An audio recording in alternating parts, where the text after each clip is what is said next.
tänase vestluskaaslasega võiks videoklippi teha nii Siimu sillal kui kesklinna ehk Suursillal. Aga ometigi oleme tulnud siia Pärnu linna piirile, et rääkida hoopiski ühel teisel teemal. Minu vestluskaaslaseks on linnavolinik, endine Audru vallavanem, praegu Häädemeeste abivallavanem Siim Suursild. Siim, sul oli täna südame peal tööjõu küsimus. Nimelt nii Audru kui ka Tõstamaa on Pärnu linnale praegu need tagalad või siis eeslinnad, kust tuleb üsna palju tööjõudu. Aga samal ajal, et need inimesed jõuaksid keskuslinna tööle, näiks olevat probleemi tekkinud või neid probleeme tuleb järjest juurde.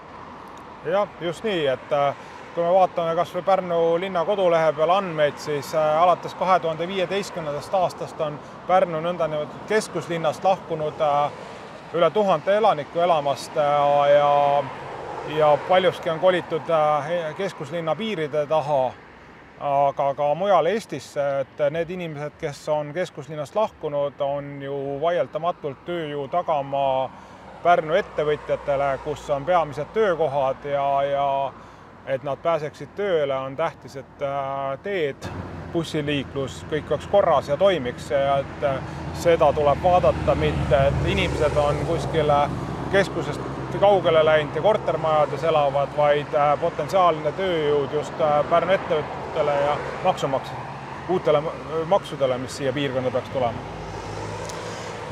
Kas sa tahad öelda, et praegu see busside käimissagedus, mis on Audru ja Pärnu vahet ja Tõstamaa ja Pärnu vahet, et see ei ole piisav või need ajad ei ole tööl käimiseks just kõige paslikumad? No kindlasti ma arvan, et Audru olevik kui selline ja Audru kooli vahel on väga hea bussiliiklus ja saab alati muidugi paremaks siit uuselamurejoonides, aga kui me vaatame Tõstamaa poole või ka endise Audru valla äärealadele, seal oleks parandamisruumi küll, et inimesed pääseksid just töö algusaegadeks tööle ja töö lõpuajal koju, et pluss ka oma transporti ei saa unustada, aga selleks peavad teed korras olema. Aga mida nüüd üldiselt peaks selleks tegema? Ma olen ka kuulnud, et inimesed näiteks ütlevad, et ei saa linnas tööl käia, kuna viimane buss läheb ära kas niivõrd vara või muidu ebasobival ajal. Et oleks meil vaja siis nüüd mingit küsitlust või uuringut, et selle jaoks on meil ju Pärnumaa ühistranspordikeskusi olemas.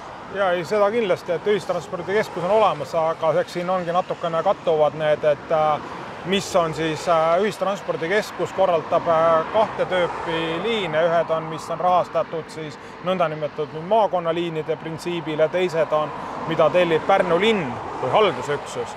Ja just täna me räägime sellest, et ka Pärnu linn kui haldusüksus võiks bussitransporti nüüd peale 4 aastat võib-olla rohkem panustada, aga nüüd on nimetatud äärelinna aladele või siis milleks ma mõtlen, mille all ma mõtlen Tõstamaad ja Lavassaaret on ju pigem. Et seal on nagu seda vakantsi, et inimesed pääseks paremini liikuma. Teine teema on nii pika habemega juba, et ma ei oska öelda, kui palju aastaid sellest on räägitud. Igatahes vindub see nagu tuli toores puus ja see on majaomanike kohustus pidada korras nende kinnistuga piirnevaid kõnniteid näiteks. Ja selles suhtes on avaldatud mitmesuguseid arvamusi, aga selgelt on näha, et linn väga ei taha seda muret enda kanda võtta, vaid eelistab toimetada ikka nii, et las majaomanik teeb siis tasuta tööd ka linnale.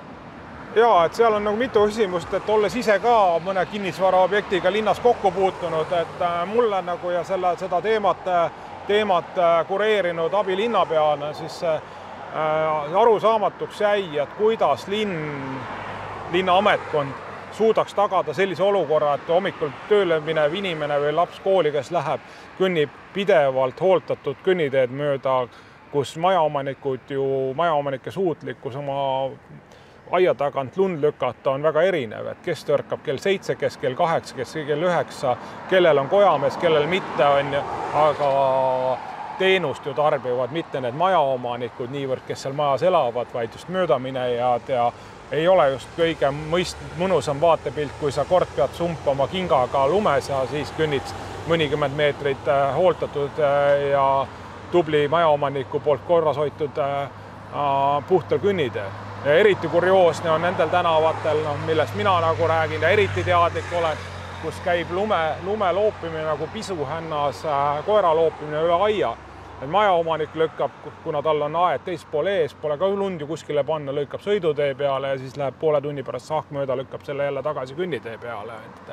Et siin minu arvan, et Pärnu linnal peaks olema küll nii palju suutlikkust elukvaliteedi tõstmisele, et ikkagi vähemalt talvetingimustelt lume lükkamine ühiselt korraldatakse ja oleks lumi ühel kellaajal inimeste jaoks lükatud kõnniteedelt. Kas võiks prognoosida, et järgmise linnavalitsuse koosseisu ajal selles asjas ka midagi muutub?